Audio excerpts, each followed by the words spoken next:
এমন 10 ধরনের মানুষ আছে যাদের সঙ্গে আল্লাহ কেয়ামতের দিন কথা বলবে না। আমরা কি জানি তারা কারা?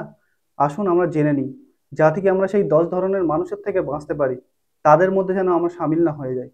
সর্বপ্রথম সেই ব্যক্তি যার সঙ্গে আল্লাহ কেয়ামতের দিনও কথা বলবে না, সেই ব্যক্তি হলো এমন ব্যক্তি যে আল্লাহ নাজিল করা জিনিসকে গোপন করে নেয়।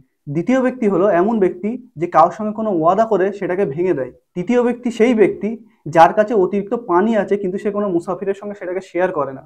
4 নম্বরে সেই ব্যক্তির কথা বলেছে যে শুধু দুনিয়া লাভের জন্য কারোর বেয়াত করে। 5 নম্বর ব্যক্তি সেই ব্যক্তি যে নিজের কাপড়কে টাকনুর নিচে ঝুলিয়ে রাখে। 6 নম্বরে সেই ব্যক্তি যে দান করে আবার খোঁটা দেয়। 7 নম্বরে সেই ব্যক্তি যেই ব্যক্তি মিথ্যা কথা বলে নিজের মালকে বিক্রি করে। 8 নম্বরে সেই ব্যক্তির কথা বলেছেন যে বুড়ো বয়সেও জেনা করে। 9 নম্বরে সেই ব্যক্তির কথা বলা হয়েছে যেই শাসক মিথ্যা কথা বলে। আর 10 নম্বরে সেই ব্যক্তির কথা বলা হয়েছে যে গরিব হওয়ার পরেও অহংকার করে। আল্লাহ আমাদের এই 10 ধরনের আমল থেকে দূরে থাকার তৌফিক দান করুক। আর আল্লাহ আমাদেরকে তাদের মধ্যে যেন সামিল না করে যাদের সঙ্গে আল্লাহ কিয়ামতের দিন কথা বলবেন না।